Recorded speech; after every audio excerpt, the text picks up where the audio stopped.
All right, welcome everybody. My name is Roger Berkowitz. I'm the founder and academic director here at the Hannah Arendt Center at Bard College, and thrilled to be with you today. We are coming to the end of the life of the mind,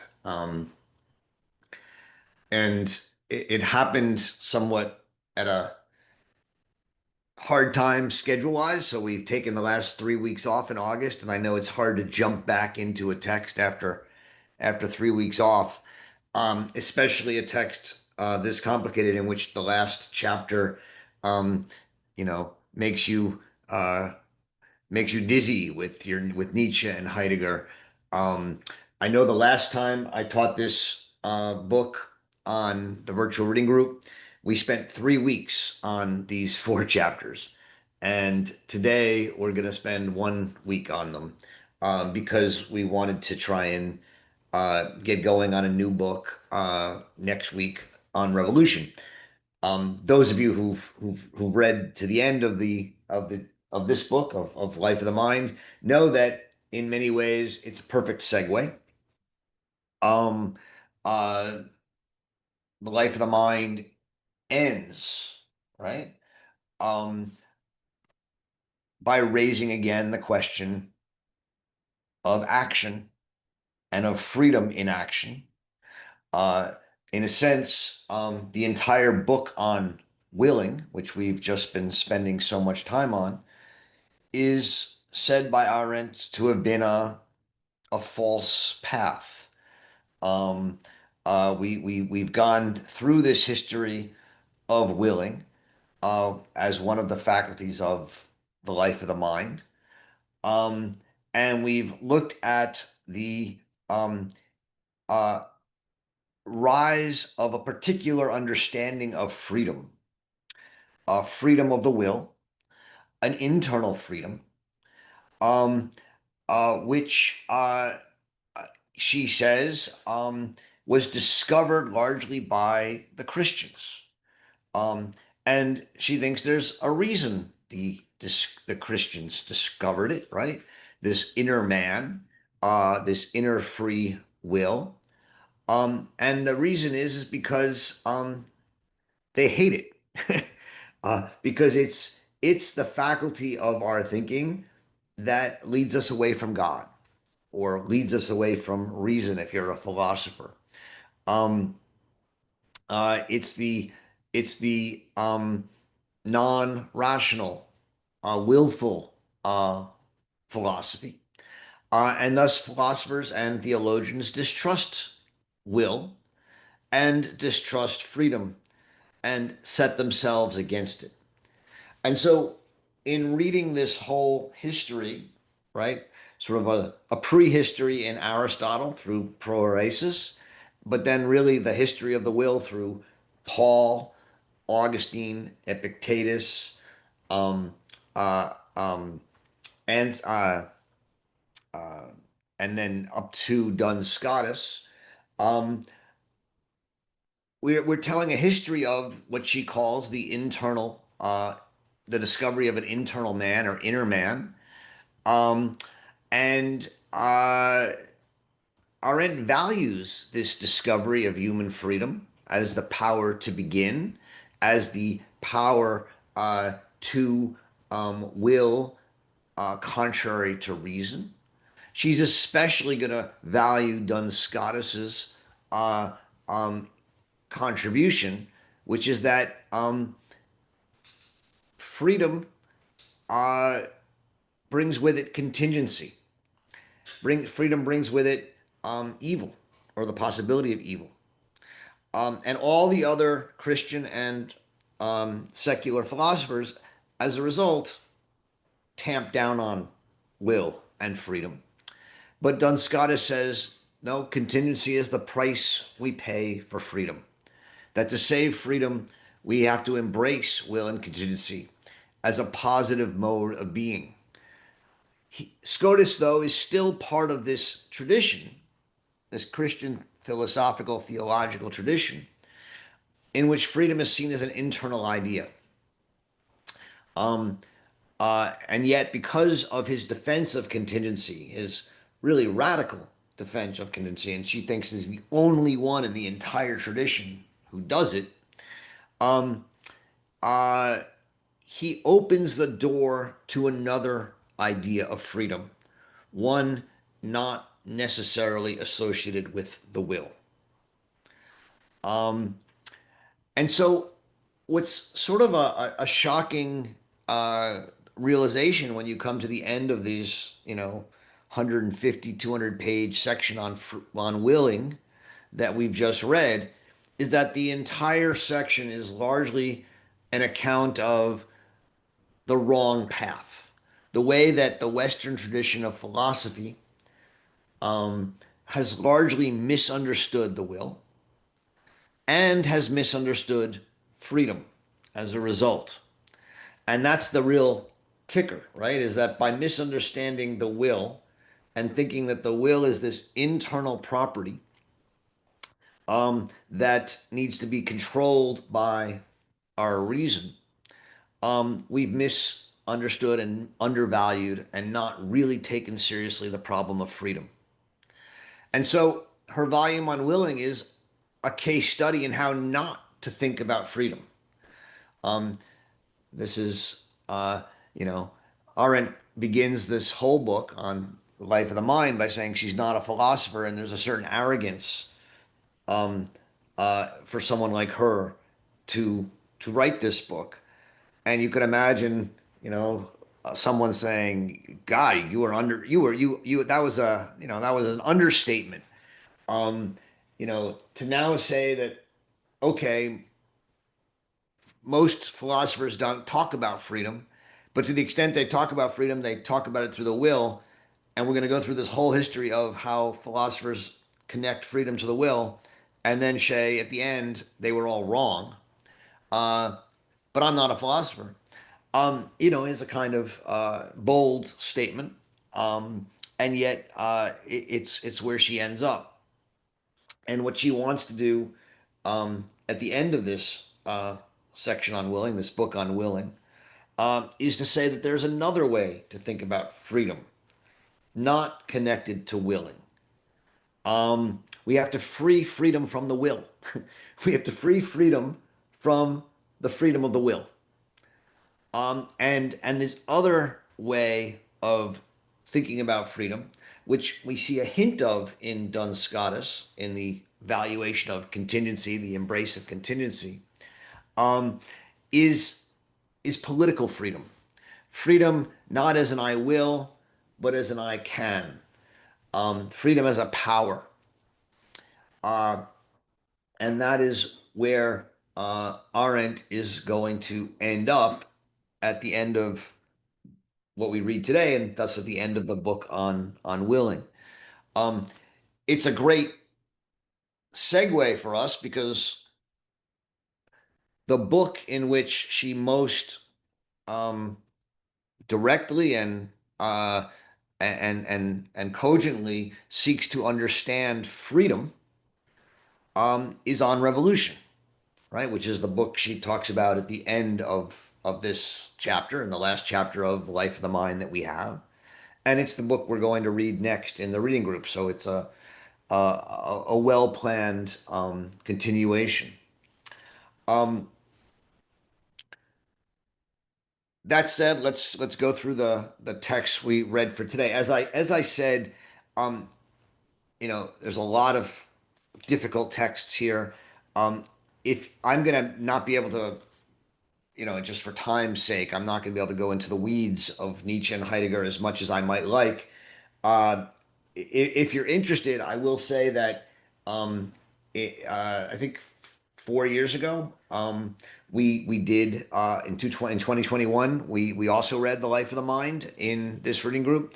And as I said earlier, I spent 3 sessions, one on Nietzsche and one on Heidegger explicitly in that sections, and those lectures are available on YouTube in the 2021 version of The Life of the Mind, and you're welcome to go back and look at those or listen to them if you want a more fleshed out a version.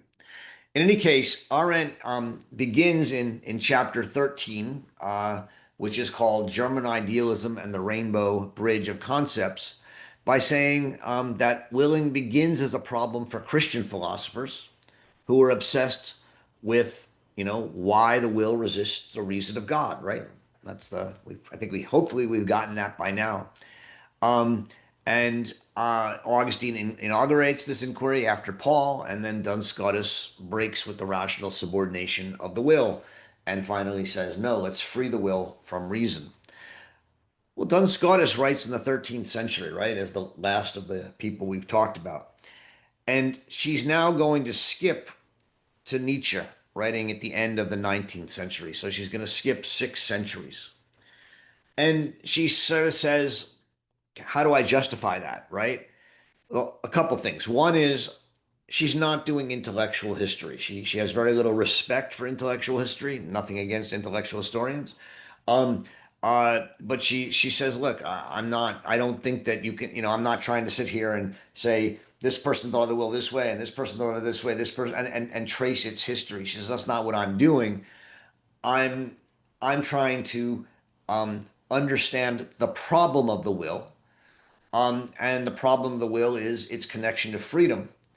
And she doesn't think much happens in between the 13th and the 19th century uh, on this account. There are some mentions of the will in certain philosophers like Leibniz or Hobbes, but she doesn't think that um, uh, they advance the question in any meaningful way. Um, Kant, in fact, completely ignores the question because for him, um, the will is a Vernunftwill, a rational will. Um, and to the extent that the will rebels against reason, it's wrong. It needs to be brought back under the authority of my intellect. And so Kant sort of dismisses the will um, from his moral and legal thinking. Uh, and in many cases, and in that is simply a repetition of Augustine um, and Paul in that way. Um, One group of people, she thinks, do talk about the will quite a lot, and that's the German idealists, Fichte, Schelling, and Hegel.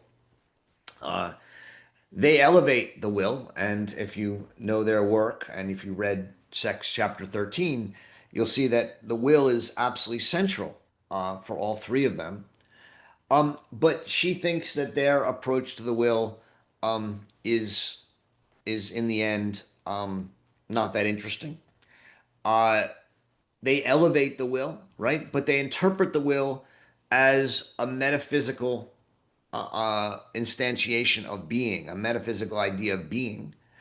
Um, and the problem is that we have been, what Kant did in his critical philosophy is show that we cannot know the truth. We cannot know being.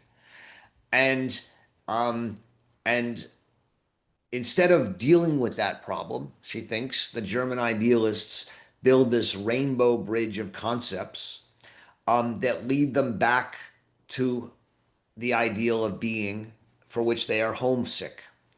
They don't take seriously the Kantian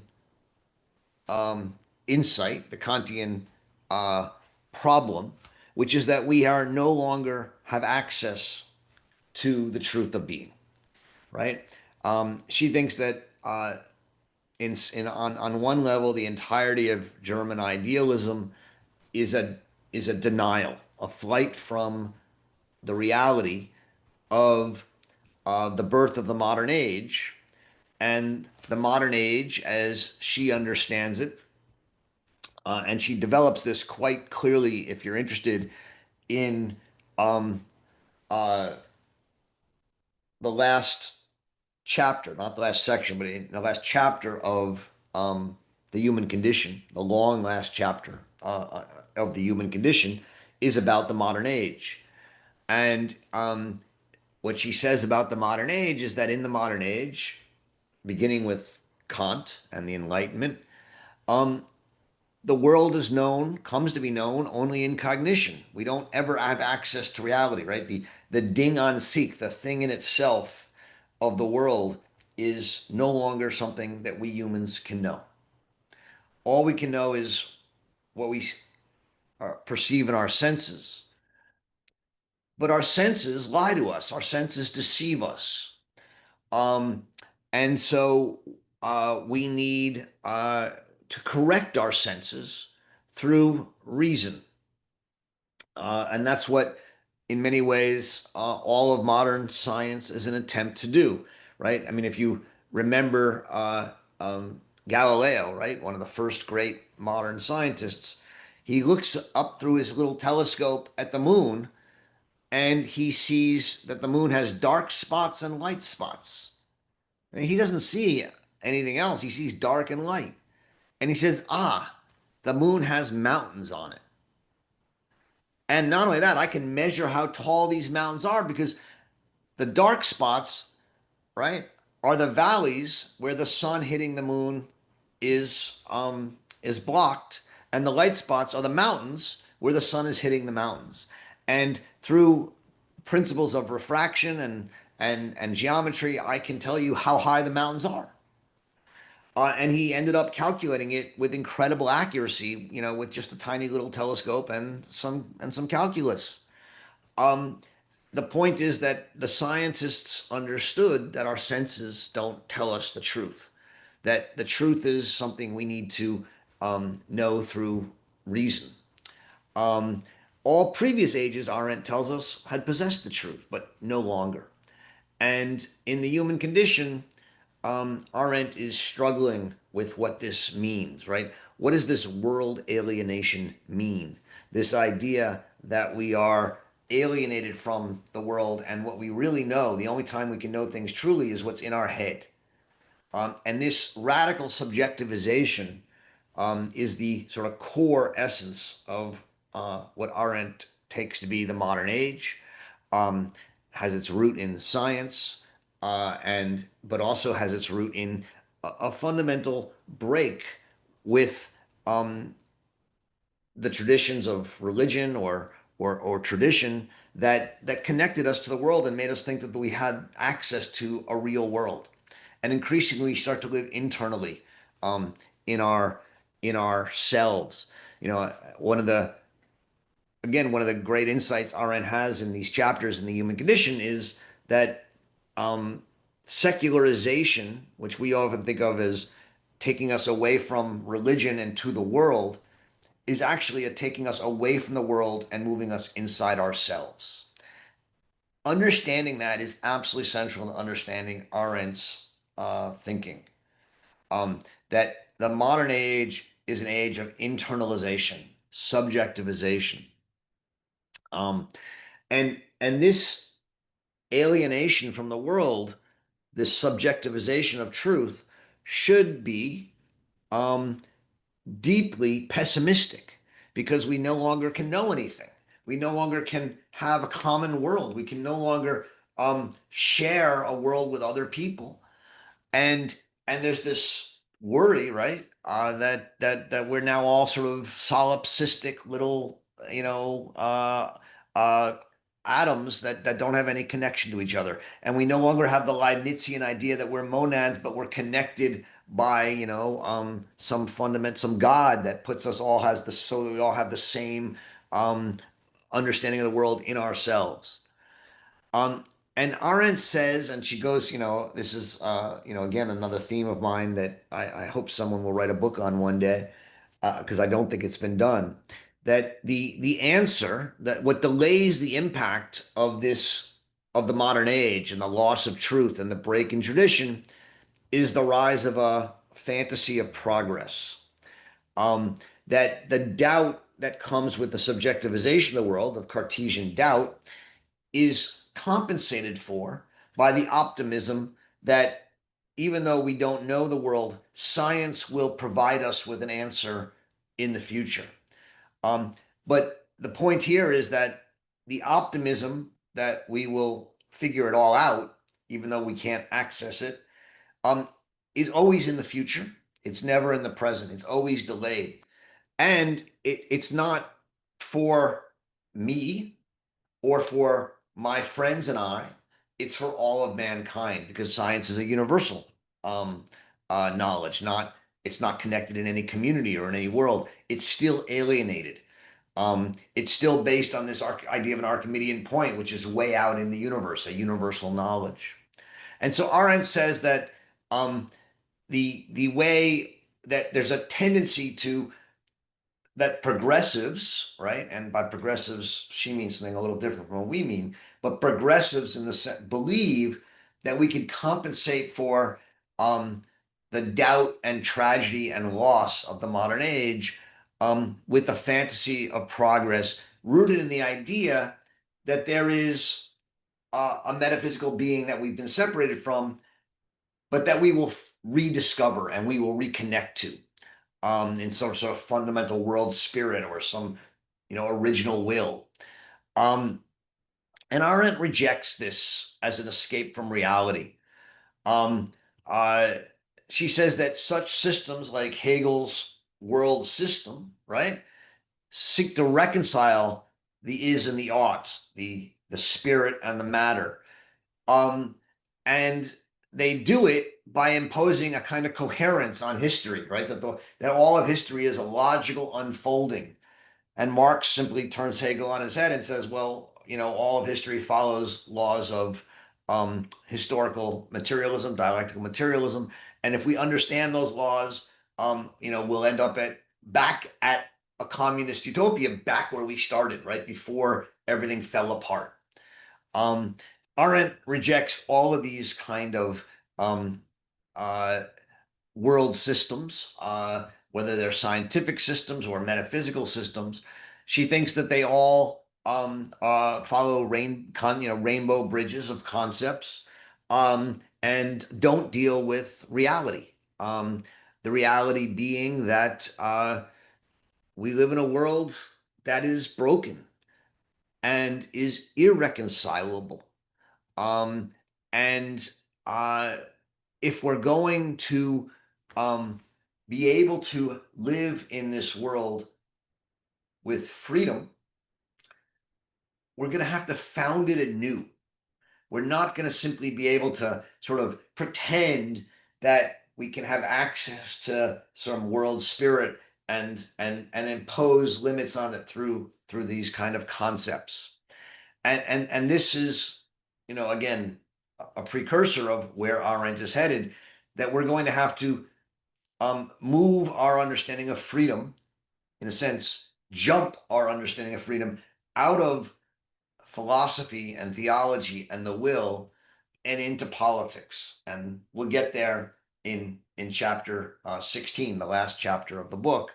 And that's what we'll actually be reading about in On Revolution, because the whole premise of the book On Revolution is, how do you found a new body politic? How do you create a revolution in which you found freedom? You make freedom a meaningful, lasting part of the world um, without recourse to metaphysics, a rainbow bridge of concepts, a sort of metaphysical will that doesn't exist. Um, and her view, right, is we can't be nostalgic and homesick for such an ideal realm like the German idealists were. She insists on a kind of amor mundi, a love of the world as it is, but as we'll see, different from Nietzsche's amor fati, which is simply to say yes to the world in all of its horrors. But her amor mundi is one that requires judgment as well. Sometimes we have to simply say no, and we have to be able to build a world ourselves, not simply accept the one given to us passively and then love it. Um, and so she resists this German idealistic move to escape into concepts.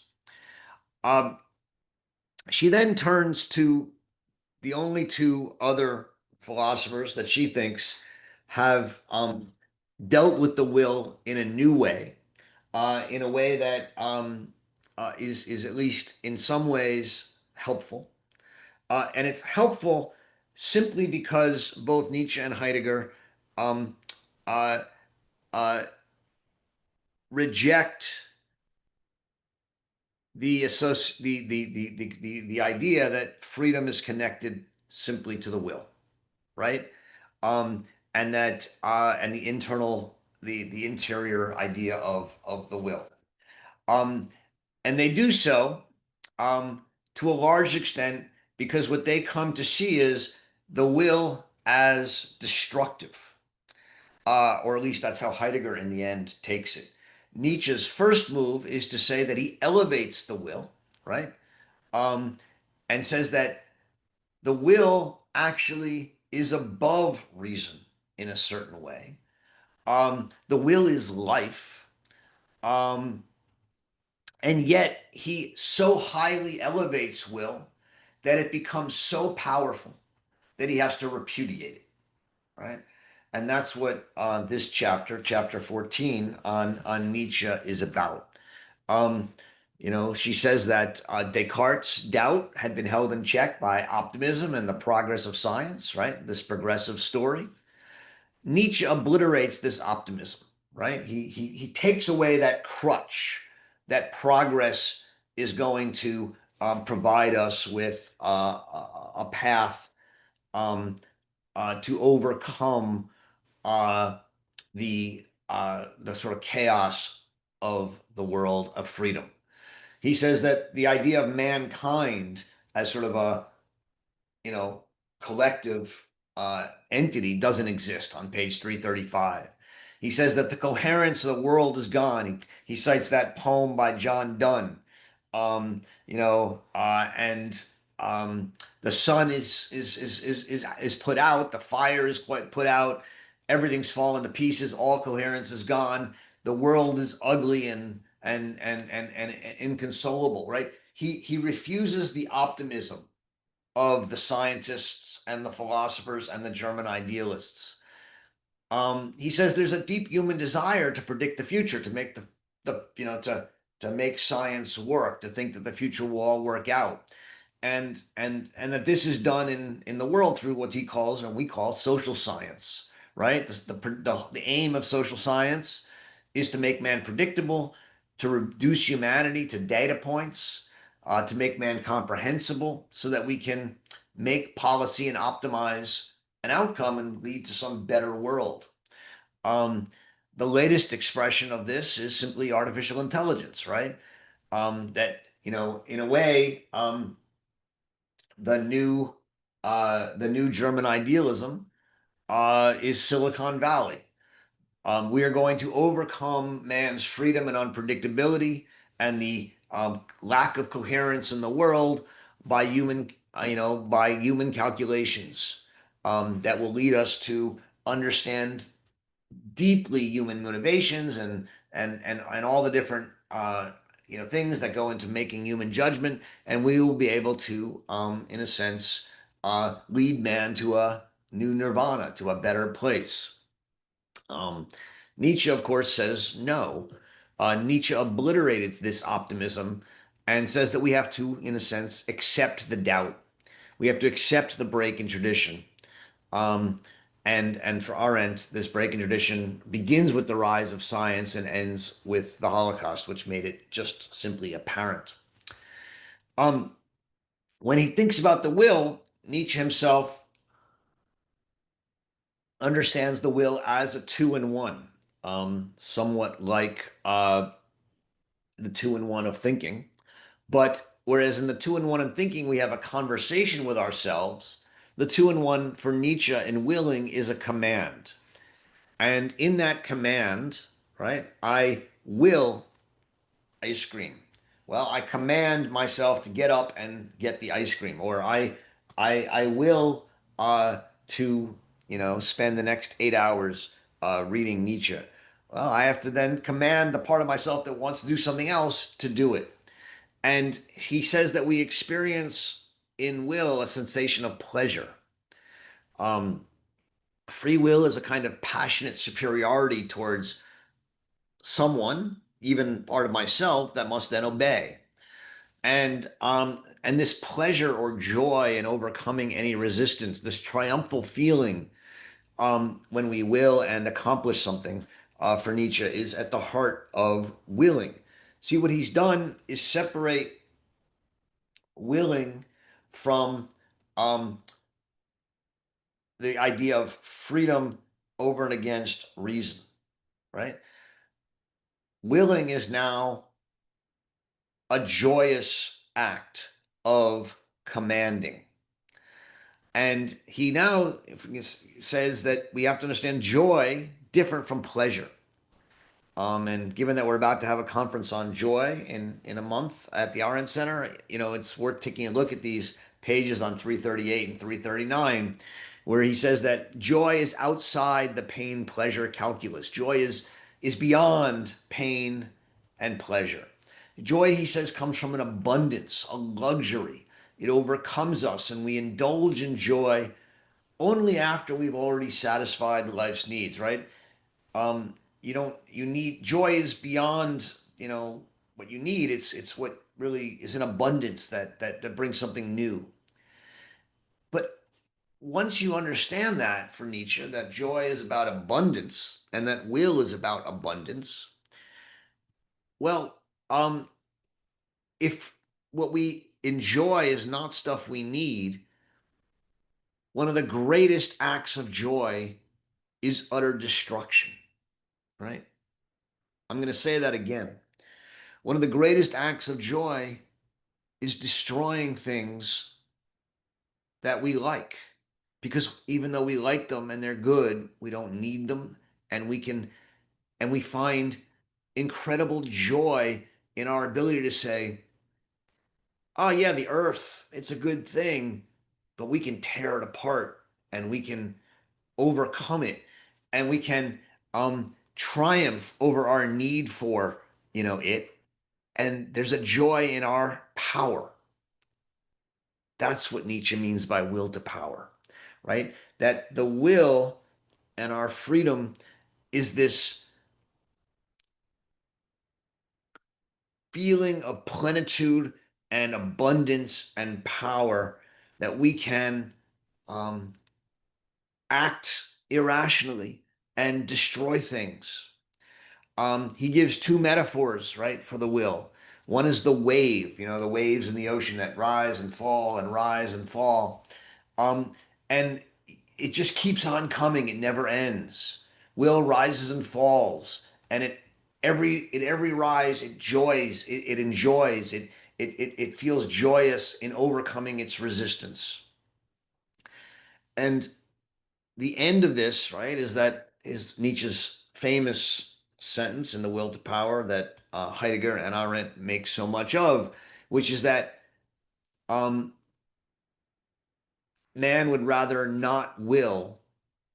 I mean, um, man would rather will nothing than not will, right? Because even if we will nothingness, if we will the destruction of the world, there's a joy in it. Um, you know, on a very mundane level, everything from, the old what's the matter with Kansas argument about why people sometimes act in their not in their self-interest, to the kind of joy that many people in the Republican Party right now are finding it tearing apart institutions like the Center for Disease Control and the Environmental Protection Agency and the Justice Department and other things. Good institutions, institutions that are valuable, but in some sense, our ability to say we don't need them, that we can destroy them, this feeling of power that comes from it. Uh, we'd rather will nothing than not will.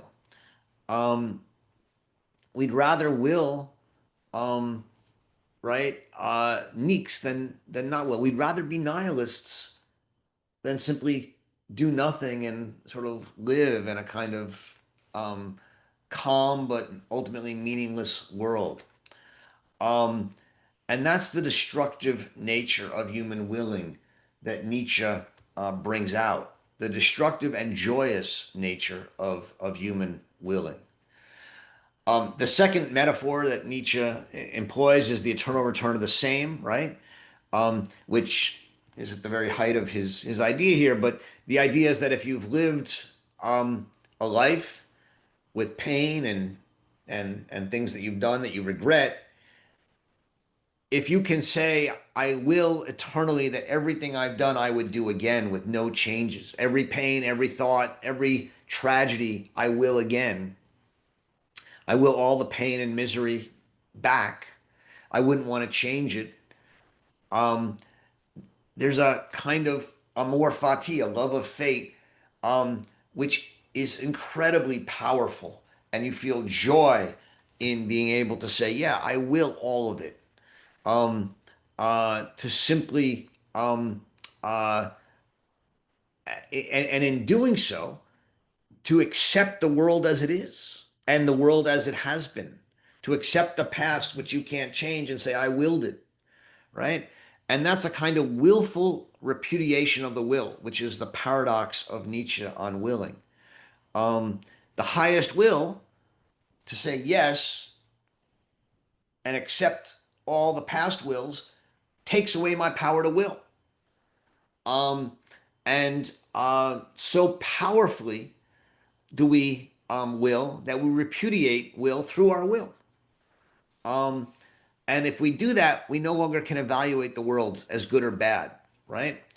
We simply accept it as it is, and we say amen to it, as Arendt says on page 347. And so Nietzsche, in this idea of will, uh,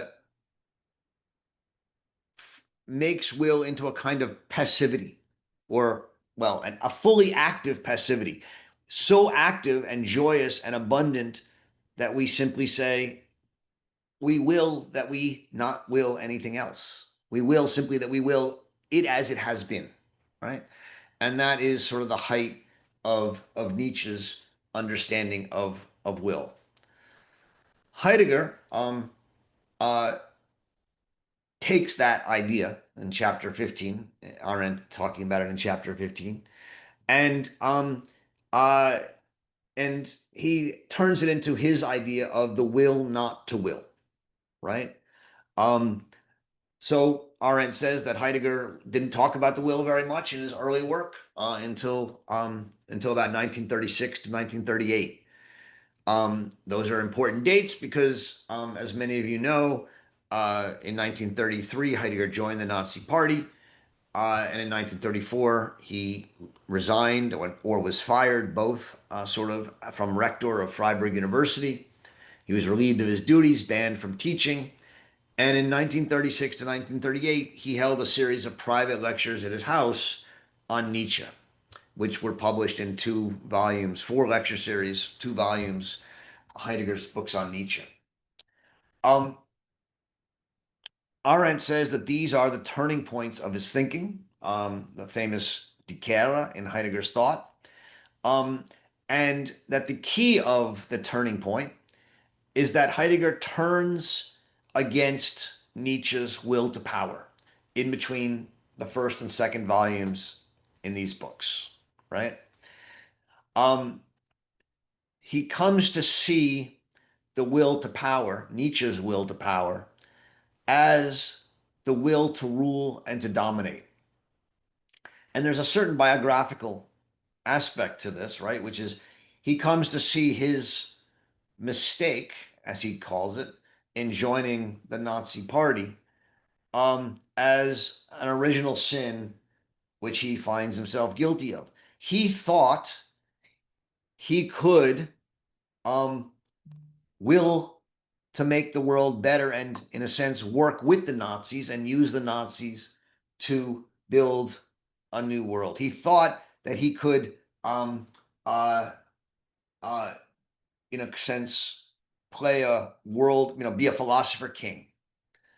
Um, and uh, he he sort of attributes that to his coming under the sway of what he calls will to power in Nietzsche's work. And in 1936 to 38, in his lectures on Nietzsche, he turns away from that. And in this turn away from that, then works its way through all of his philosophy, so that he turns away from the self-assertion of man and towards what he calls the oblivion of man and the turn towards being. The Look, I'm not going to fully. I mean, I spent 15 years of my life doing almost nothing but reading Heidegger. So, I this is something that I would love to talk about, but it takes a long time. I'm going to just give one or two very quick uh, um, ways of thinking about this. The key to understanding Heidegger's reversal here, and Arendt says this as well, is the ontological difference, right? The ontological difference is, the core insight that Heidegger has, that he then reinterprets in 1936 to 1938 and governs his philosophy until the end, when he actually, at the very end of his philosophy, moves away from it, but we're not going to even go there. The ontological difference says, das Sein des Seiendes ist nicht selbst ein Seiendes, or the being of beings is not itself a being. What does that mean? It means the being of a cat is not some beings that we can see or touch. It's not a thing. Being is something like essence that a cat has, but that cannot be seen or touched or known. It's not a beings in the world. So what that means is that we can never reduce a cat to some thing. We can't reduce a cat to, an animal with 4 legs that meows and has 9 lives, or whatever. We can't define it. We can't give an answer to what is a human being, because the being of a being is not itself a being.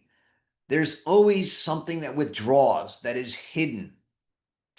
The being of beings is not something that is not a being. And to me, this insight of Heidegger in its depth is incredibly powerful, right?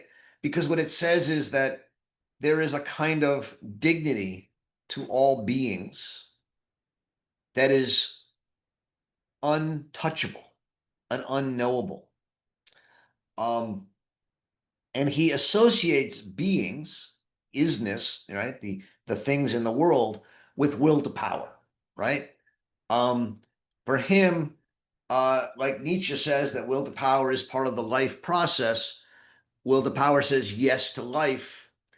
Heidegger reads this will to power as the will to dominate, to make the world in our image, that to set man over all things, including the world and including man, such that all of man's faculties stand under the will's command, and the will wants to be master. And insofar as the will is a command, and simply a command that seeks to master and dominate, well, he takes that from Nietzsche, and there's a way in which Nietzsche says that. But Nietzsche adds something else, right? Nietzsche says that the will is connected to life and to joy, and to a kind of bodily, at times, need to live. And Heidegger, and there's a contradiction in Nietzsche, which I think I hope I made clear, which is, on the one hand, the will to power in Nietzsche is about life, but on the other hand, it's about this joy of destruction. And Nietzsche lives in that contradiction. And Heidegger says you can't live there, right? In the end, will to power and the will is about domination and destruction. He radicalizes Nietzsche's thought, and says that what the when we follow the will to power, when life is will to power, as Nietzsche says it is, when we make um, uh, freedom about the will to exert our power and to command, what that means is we make all beings, all things in the world serve us, right? The river serves us. We can turn the river into a waterway with ships. We can turn the river into a tourist attraction. We can divert the river and fertilize our crops. We can drain the river, fill it up, and build a mall on it, right? We turn it into something that is simply standing in reserve for our use, or what he calls Bestand. It loses its it loses the dignity of its own thing, and it becomes whatever we will it to be. And it's not just the river, right? The world and even humans. And you hear that in, the way we talk today, human resources, right? Humans are, we treat humans as simply resources. We treat the earth as something disposable. We treat humans increasingly as something disposable.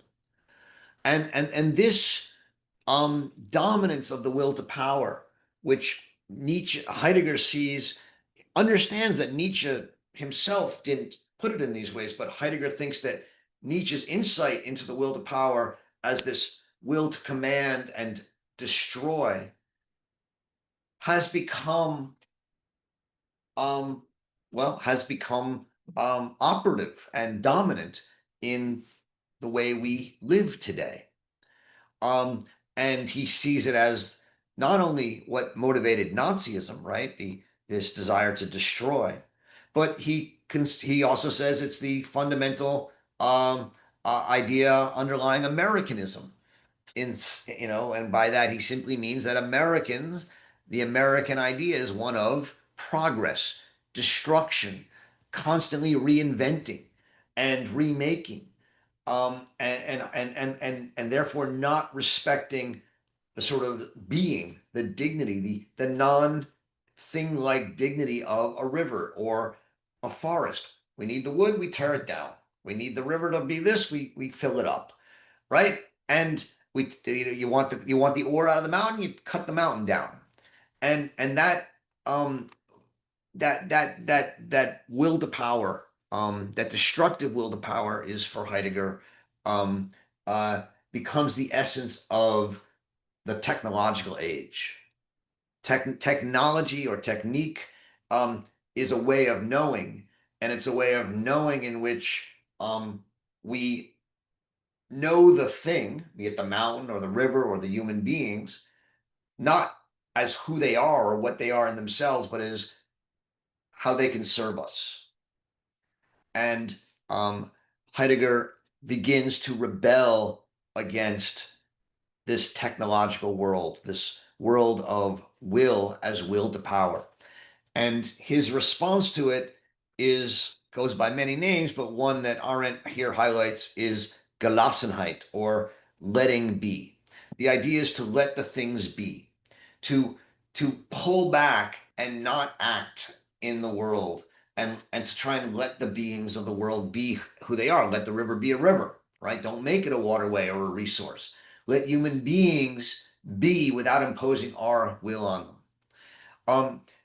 And yet this will not to will, right? Which is sort of like Nietzsche says, the will not to will is the will to affirm what I can't change, and thus accept it and love the fate.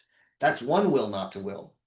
Heidegger's is a will not to will in letting the things be who they are, not judging them, just letting them be. And there's a kind of way in which action for Heidegger is a kind of thinking that is what he calls thanking. And he makes this in his later work. He says that thinking is thanking, and there's an etymological connection between the two. Um, and it's a letting be, right? It's a thanking for the world. It's another way of saying amor fati, a love of fate. And this is where Heidegger sort of ends up, at least on one stage of his philosophy. And Arendt is critical of it because she thinks there's an acquiescence to fate, to necessity, a giving into the world even when the world is evil. And Arendt believes in loving the world, but loving the world sometimes means resisting it and willing against it. And here's where, and so this is where she will depart from Heidegger in that way. Um, the final chapter, chapter 16, and I realized I've talked for a long time. I'm sorry, but this is we've done a lot today, and I'll just say a little bit. The chapter 16 is called The Abyss of Freedom and the Novus Ordo Secularum. Um, Finally, there is another way to think about freedom. She says we have to free freedom from the will. We have to free freedom from the philosophers. We have to free freedom from the scientists. The scientists, the great scientists, and she cites a number here, Einstein and Niels Bohr and Heisenberg, right? They understand the problem with science, which is that, scientists say, well, we have to understand the world. But there's an assumption there that the world is understandable. Why must the world be understandable? Why must it be knowable? Because it's rational. Well, that's a belief. That's not true. I mean, it's just a belief that's necessary in order to do science. And she says there's a crisis in foundations of science that the great scientists come to. It mirrors Kant's crisis in knowledge that the German idealists responded to with the fantasy of the world spirit or dialectical materialism or an original communism. Um, and she says that just like sort of lesser spirits responded to the crisis and foundations in philosophy with the rainbow bridge of concepts. She says lesser spirits today respond to the crisis and the foundations of science through things like artificial intelligence and neural networks, right? The idea that, well, okay, we've seen that there is no truth, but we can probably build something that will find the truth. And we can build an AI that will know the truth. And Arendt says we need to leave behind these fantasies, right? Free freedom from the philosophers, free it from the scientists, and free it from the technologists, and turn away from a history of freedom as the history of willing, and turn to a history of the men of action, the political thinkers and actors. And so she wants to say there's a new way to think about freedom, not as a will, but as a power. And here she hints at Montesquieu, who we will read a lot of in on Revolution, for whom freedom is not about will, but is about power. It's about being able to do, to do what you want, not to will what you want, but to do what you want. Um, and if freedom is power, well, how do we have the power to build things? One person can't build very much. We have to have a community. We have to have a polis or a state or something, a homeland. We need a civitas, and we need to act in concert. We need to act together. And if we're going to act together, we need to create something new. We need a we. And this is the question of freedom for Arendt, which is freedom is the power, but the power is to act collectively in concert. Well, how do we begin? How do we create power? How do we create freedom? How to create collective action? And that's the problem of foundation. How do we found a republic? How do we found a people? And what she argues is that the men of the 18th century, the revolutionaries of the 18th century, understood that in order to found a new people, you needed to return to a beginning, and yet a new beginning, but one that had its principle in a prior era. And that's what revolution is. Revolution is not simply revolving and going around and round in circles, which is what a revolution meant until the 18th century, right? We forget that our word and our understanding of the word revolution is revolutionary. Before that, revolution just meant the planets go round and round, that the planets revolve around the earth. That's what revolution meant. It was an astronomical concept. The men of the revolution changed the meaning of it. It's a return, it's a renaissance, a rebirth of an old idea, a rebirth of freedom. And and that's where she turns back to the Roman Republic and Virgil.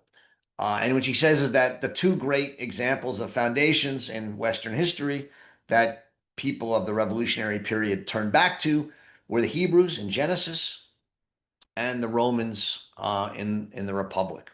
And that both these foundation legends of Genesis and the Roman Republic have two parts. They have a liberation from tyranny, and they have the foundation of freedom. Genesis, you liberate from Pharaoh, and you then come down from Masada with the tablets.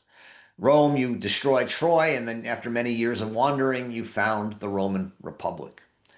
And she says these are the legends that confront the abyss of freedom, the loss of freedom, tyranny, and ask the question of how do we, in a secular, post-religious age, post-metaphysical age, how do we bring and found a free republic? And what the Romans understood is that freedom as a spontaneous foundation of a new birth is a return back to beginnings, to principles, to founders, to a core principle that had been lost and needs a rebirth. And she says the American founders, she thinks the greatest founders of the 18th century, turned back to Rome and sought answers in Rome. And that's what we're going to explore over the next few months as we read On Revolution. All right, I realize this was one of the longer introductions I've given. I do apologize for that. This is one of the longer, most pages we've had, and very complicated pages. And I apologize. But at least I hope it was helpful. And I'm really glad we got to finish the book, Life of the Mind, the parts of it we have, the two parts on thinking and willing. And it's actually an incredibly good segue into On Revolution, which will begin next week. So we have about half an hour. I can go a little longer if people want. If there are questions, I know that was a lot. You tell me. Are there questions? You can, of course, enter the chat. I'm sorry, Mount Sinai. I apologize. Um, uh, and you can also go to your React button and click on raise hand and ask a question. Yes, there's all sorts of things floating around here. Thank you. But let's let's see if we actually have some questions. James.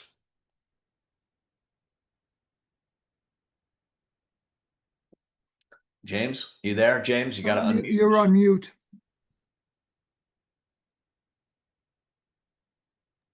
James, you you're there? on mute. I don't Thank hear. you. All right.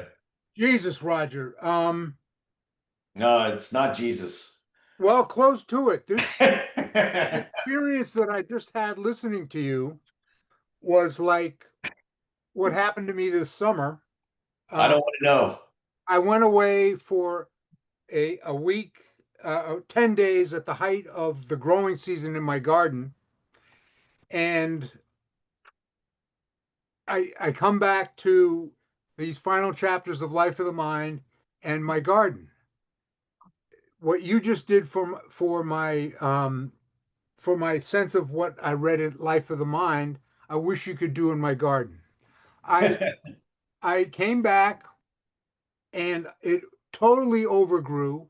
There were tomatoes to die for, succulent, delicious tomatoes, just like your gems of clarity.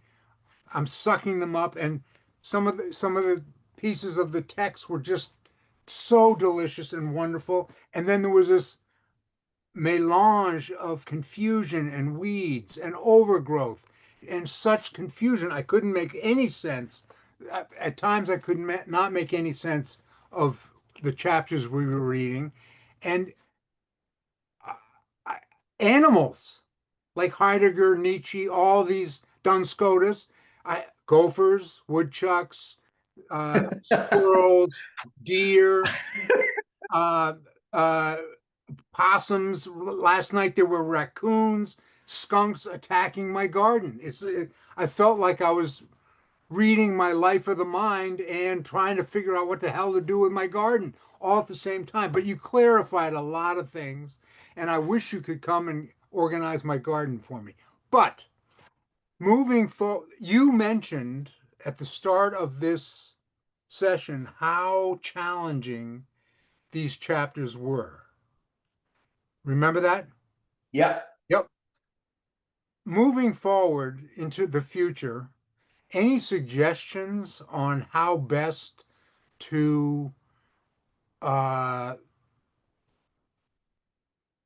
husband my reading of Hannah Arendt?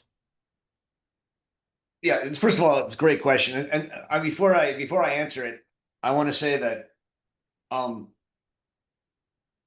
the garden of the mind is a wonderful metaphor. And there is a long history of philosophical gardeners um, worth taking a look at. And if you're interested in that and you're a gardener and you're interested in these things, Robert Pogue Harrison has a wonderful book on gardens and philosophy that I recommend. He was supposed to speak at our conference next month, and I was very excited for that. Unfortunately, he had to cancel a little while ago, but he's still a wonderful thinker and writer. And if you're interested in gardening and philosophy, read some Robert Pogue Harrison. What's the title of his book? Someone will put it in the chat. I'm, I'm Okay, thank I'm you. blanking on the name, but it's I got gardens in the title. Uh, so someone will tell me. Um, your question about how to husband your resources in reading Hannah Arendt. First of all, um, I mean Arendt, you've been reading Arendt now, James, for God knows how many years with me. And so I think you've gotten pretty good at it. I hope. Uh, these are not typical Arendtian chapters, right? In the sense that um, she, as she says at the beginning of the whole book, The Life of the Mind, she says, I've never been a philosopher and I've never written philosophy, and now I'm going to write a book of philosophy. Um, uh, there's obviously some humility and some deception there, and yet there's also a truth to it, right? She's not a philosopher. She doesn't want to be a philosopher. And yet she studied philosophy and she knows it super well. Um, uh, Nietzsche, it's one thing to go with her and read St. Paul, who, was not who was a brilliant man, but not a philosopher, or Augustine, who's a great thinker. But, again, these are not people who are considered to be the most difficult thinkers in the world. Um, Nietzsche and Heidegger, along with Plato, I would say are, three of the most difficult philosophers, thinkers who've ever written. And Nietzsche and Heidegger even, I think have harder for us to access in many ways than Plato. Um, it's not, part of the problem is not Arendt or you're reading Arendt. It's that Nietzsche and Heidegger are hard. They don't make a great effort to be understood. In fact, there's a certain Nietzsche thinks that anything that can be understood is common and not worth it. He wants you to struggle to understand him. Heidegger has something similar, but Heidegger also simply believes that in order to get at that the truth hides itself, being withdraws, and again, you can't simply you have to reuse words in new ways. You have to hear the sense of words. You have to hear the sound of words. It's just very difficult. You know, I I started reading Hannah Arendt about 20 years ago, as many of you know. For the 15 years before that, most people thought of me as a Heideggerian or a Nietzschean, right? I mean, that's what I spent my time reading and writing about. And so and these are hard for me. Uh, I still teach Nietzsche and Heidegger, but not as much as I used to. I but I will say that they're not, these are not easy chapters. On Revolution is a very different kind of book, right? So, there's no philosophy of this kind in On Revolution. It's a book she wrote On Revolution around the same time as she wrote Eichmann in Jerusalem. They both got published in 1963. Um, it's not written for the New Yorker, but I think, I believe it is her best full-on book. I mean, I love Between Past and Future. I teach it a lot.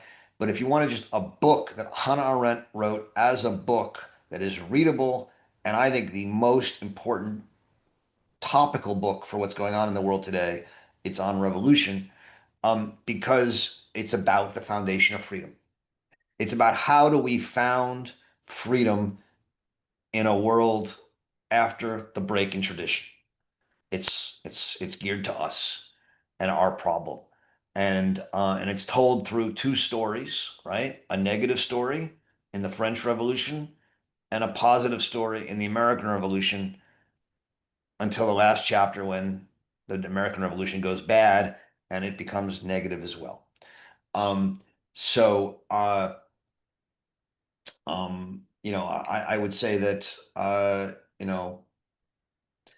these chapters on Nietzsche and Heidegger are two of the most difficult chapters in Arendt's oeuvre, and don't take them as exemplary. Thank God. Yeah, but thank you, and good luck with the garden, Vigdis. Yeah, just a comment on the question. The comment is there were one sentence she wrote in the end of chapter that section 13 that I thought in a way summed up some of her main kind of attitude to this, and that is to quote, "I did not want to cross the rainbow bridge of concepts, perhaps because I'm not homesick enough. At any event, because I do not believe in a world, be it a past world or a future world, in which man's mind, equipped for withdrawing from the world of appearances, could or should ever be comfortably at home." I thought that was a beautiful sentence that she wrote, and points to, kind of why she starts with appearances and why she always sticks to the world and us living in the world. So that was just a comment because I thought it was such a good sentence. Yep. The other thing I wanted to ask about, though, if you could say more about, because I think she points to something important and something that is still a kind of problem we face today. And she says on page 372, "We, the true plural of action." And then she has in the bracket this, "It's rather common error of certain modern philosophers to insist on the importance of communication as a guarantee for truth." And she mentioned then chiefly Jaspers and Buber's I do philosophy. And they believe that the intimacy of a dialogue, a kind of inaction in which I appeal to myself or to the other self, Aristotle's friend, Jaspers' beloved, Buber's though, could be extended and become paradigmatic for the political sphere.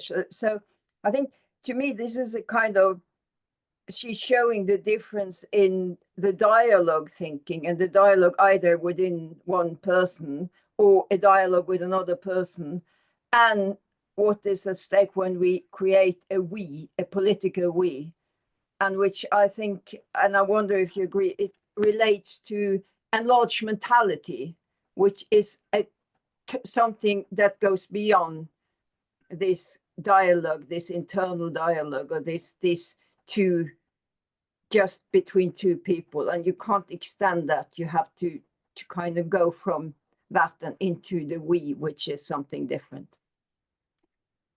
Yeah, thank you.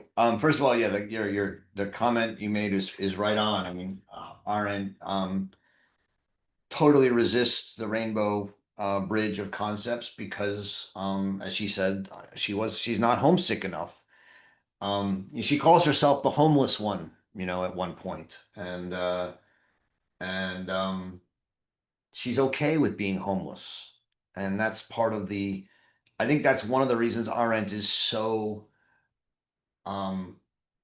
valued today and so relevant to people's lives today, because she feels the kind of abandonment, loneliness, homelessness that so many people feel.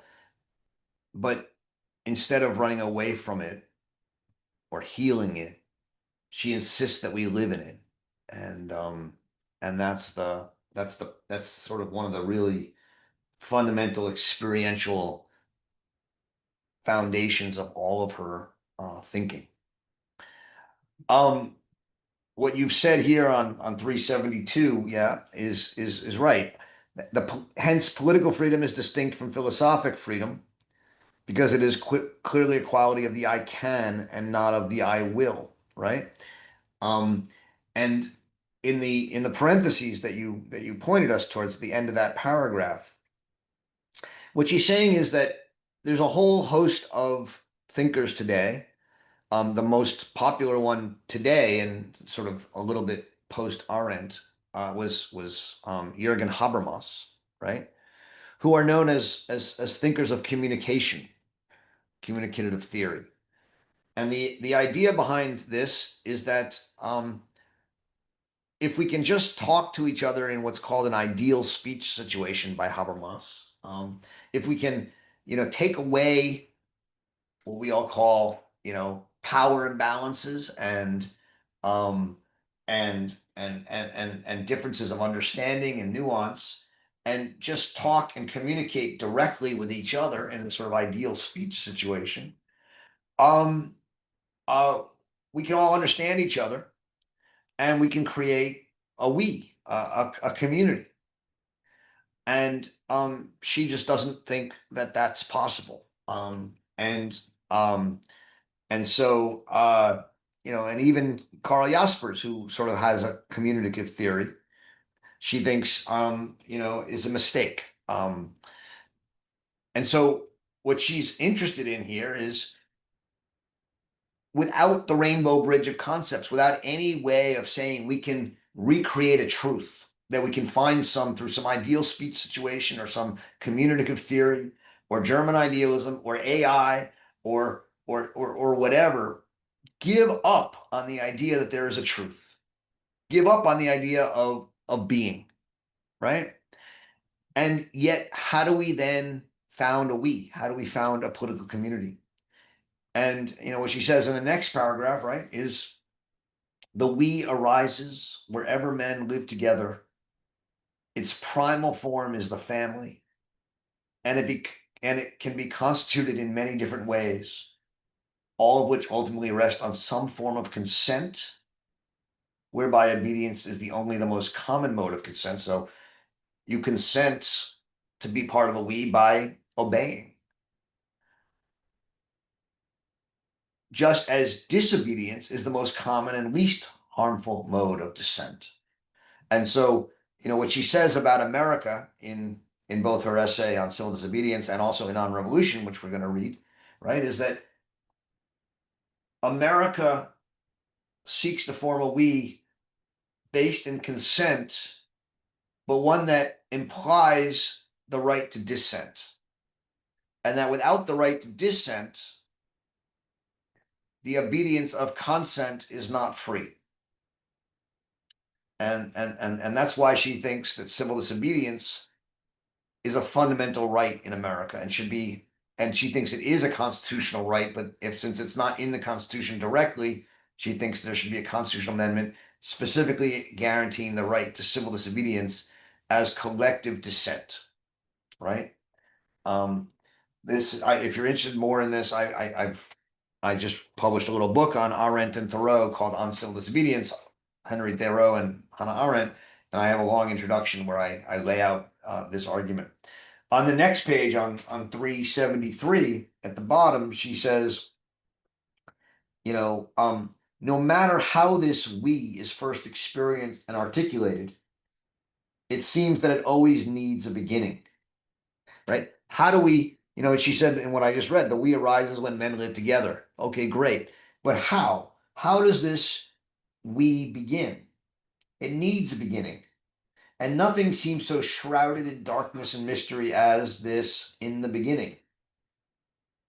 Not only of the human species in distinction from other living organisms, but of the enormous variety of human societies. And that's the problem she's now saying and confronting. And she's saying, look, the real disadvantage of this whole history of willing through the Christians and the philosophers and the theologians is that it distracted us from the really important problem of freedom, right? Which is, how do we found a we? How do we found a political community? It's turned freedom into this internal, question of free will. And we've lost the political issue. And that's what she's interested in. That's what On Revolution is about. Thank you. Looking forward to reading On Revolution. Thank you.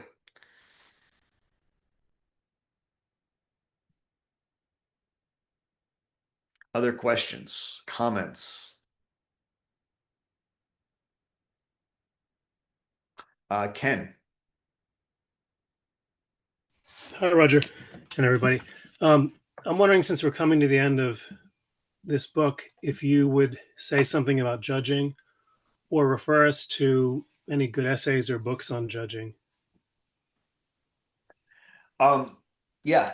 So as we all know, or I think if we've been reading this together, The Life of the Mind was supposed to have 3 parts, 3 books, Thinking, Willing, and Judging. She wrote Thinking and she wrote Willing, although I think Willing would have been edited quite a bit. She didn't have as much time to rework it as she had on Thinking.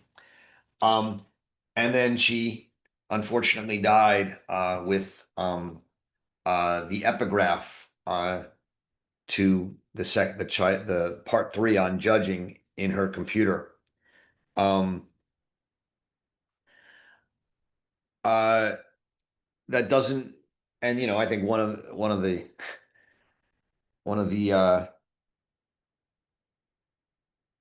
hobbies of many Arendtians is trying to figure out what she would have said about judging. There's a number of places to look.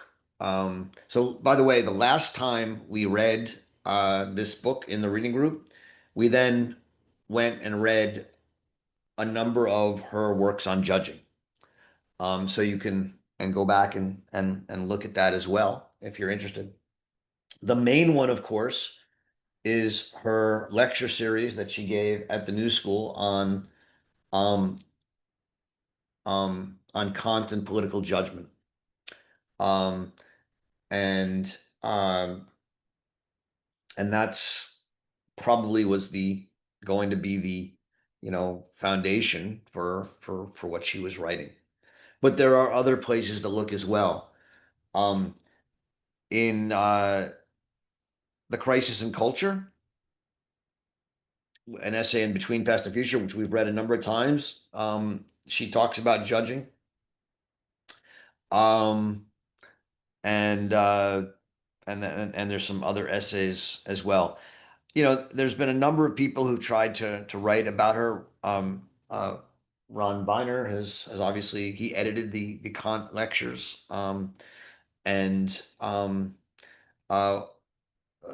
Nicholas Dunn, who was a fellow at the Arendt Center for 2 years, is writing on these questions and has written some really good things. His book is not yet out. The best book that I know of on this question that's already out is brand new, just came out last month, by Samantha Fazakis. Yana, can you put the title in the chat?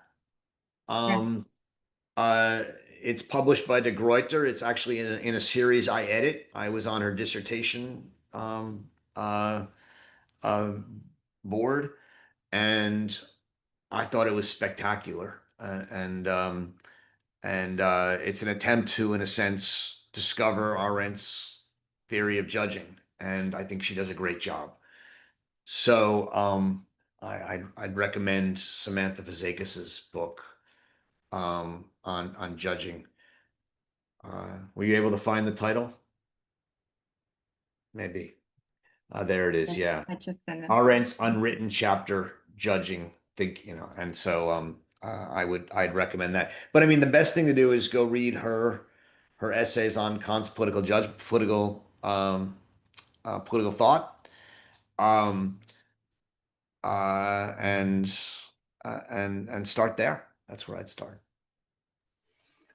Yeah, I have read those. I guess I was curious more where she differs with Kant. I know she shifts the weight of his political thinking to talk about essays that weren't even intended to be about politics, but I'm wondering more about where she differs with him. Well, yeah, I mean, yeah, I mean, there's going to be places she differs with him, but much of her thinking about judgment, I think, is on judgment really does come out of her engagement with him. So, I don't know. I'd look at Samantha's book. That would be a good place to start. Joanne.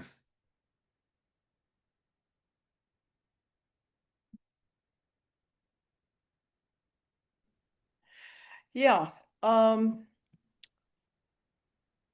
guess my comment or question is connected a little bit to what Ken just said. I'm wondering, I don't have a real sense of how much she respects Kant, and from this in the context of the will, and how much she is trying to differ from him, and mainly I was thinking about his essay Perpetual Peace, where he he proposes a League of Nations, and he seems like a pretty practical German idealist, I guess, is what I'm trying to say. Where would you place him in terms of serious political thinking and wanting to create a community that is effective and as part of Apollos? Well, I on willing, I mean, as we just read, she doesn't think much of Kant's, because Kant only thinks of the will as a good will, right? At least in his moral philosophy, and thus restricts the freedom of the will in a way that she doesn't find helpful. His musings on a cosmopolitanism is one that's complicated.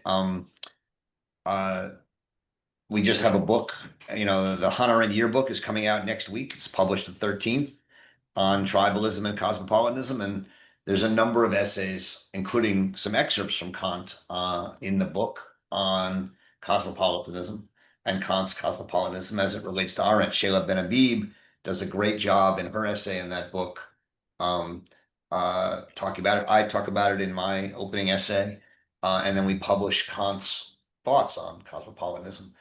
And so, I think on those questions, Arendt differs quite a lot from Kant. On the question of judgment and politics, though, I think she's deeply Kantian, and admittedly so. I mean, what she says is that Kant's political writings are not in things like Perpetual Peace. His real political writings are in the Critique of Judgment, the third critique. And it's in those essays where he wrestles with the problem that she's here wrestling with, right? Which is that given the absence of true judgments, how do we make common sense, sensus communis, collective judgments and live together? And the attempt to make what he calls public judgments through a erweiterte Denkart, an enlarged way of thinking, is for Arendt the truly political way of judging. And it's the only way. It's not a theory of communication like Habermas or Jaspers, but it's an attempt to imagine yourself in as many different positions as possible and hear as many different objections to your position as possible. And through the imagination, come up with a common public sense that you think everyone could share. And that's, I think, what for her political judgment is. Thank you. Thank you. Anne Marie. Just 1 minute. I'm completely fascinated by the last pages of this book and the distinction she keeps drawing on sempiternity versus eternity and the political implications of this distinction. We don't have time to talk about it because it's 2:29, but it seems to me to open up so many doors, since I've often thought in the last, I don't know, 8 years or so, that a conservative by nature is someone who truly believes in the indestructibility of nature. We find this very phrase on 214, I think it is. And Hannah Arendt seems to see sempiternity as being inseparable from the indestructibility of nature. Whereas, you know, so-called progressives obviously don't believe any longer in such an indestructibility. In fact, they feel the absolute precariousness of the world at every moment of the day. Destruction is always a distinct possibility. And I think this is just so interesting to me. And all these models, Roger, you kept on mentioning AI. I don't know where to place AI as a kind of time model, you know, in terms of this usual distinction of sempiternity and eternity, the linear versus the cyclical. But she obviously thinks this is so important that she ended the book with this distinction between these two completely different or ostensibly different understandings or models of the world. Marx's end of all things that are specifically human, she says, versus Augustine, this very well-known notion of mortality, which don't exactly overlap with sempiternity and eternity and so on and so on. But these time models, time plans, I guess school would have called them on a different level entirely, are really interesting. And I just feel that were we to try to understand these models of the universe, we could actually address what is happening right now in the United States from a kind of different perspective. You see what I mean? Just a kind of comment of befuddlement. Yeah, thank you. Yeah, I mean, I just on a brief note, I think AI would be, you know, is part of, is another form of the kind of optimistic, future-oriented belief in progress, right? Eventually we will find AI, you know, it's Model 4, Model 5, Model 6. I mean, at some point it's going to get to general AI, but even then, is it going to be, you know, that just means that it's have his intelligence, but doesn't yet have super intelligence. So then we need, general AI 1 and 2, 3. And the question is, I mean, I think who knows what will happen, but I think she sees AI as part of this fundamental, progressive, future-oriented dream of flight from the reality of the loss of truth and the loss of tradition. I mean, that's how I see it there. Yeah, I mean, she ends obviously with Augustine on from the City of God, which is not what we usually imagine when we read Augustine in politics. But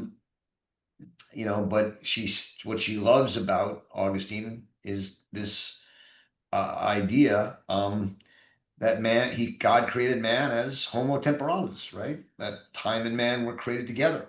And the purpose of the creation of man, as Augustine understands it, is to make a beginning possible, right? That there be a beginning, man was created, before whom nobody was. Initium ergo ut esset creatus est homo ante quem nullus fuit. That their beginning be a beginning, human beings were created.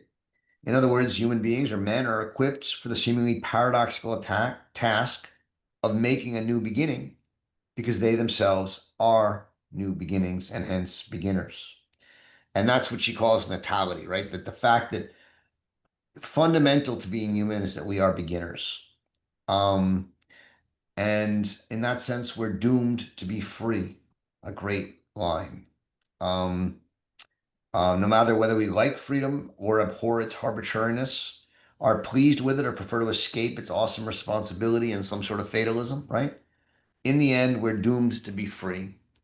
And given that we're doomed to be free, we have to struggle with that freedom, that doom. And we have to figure out how to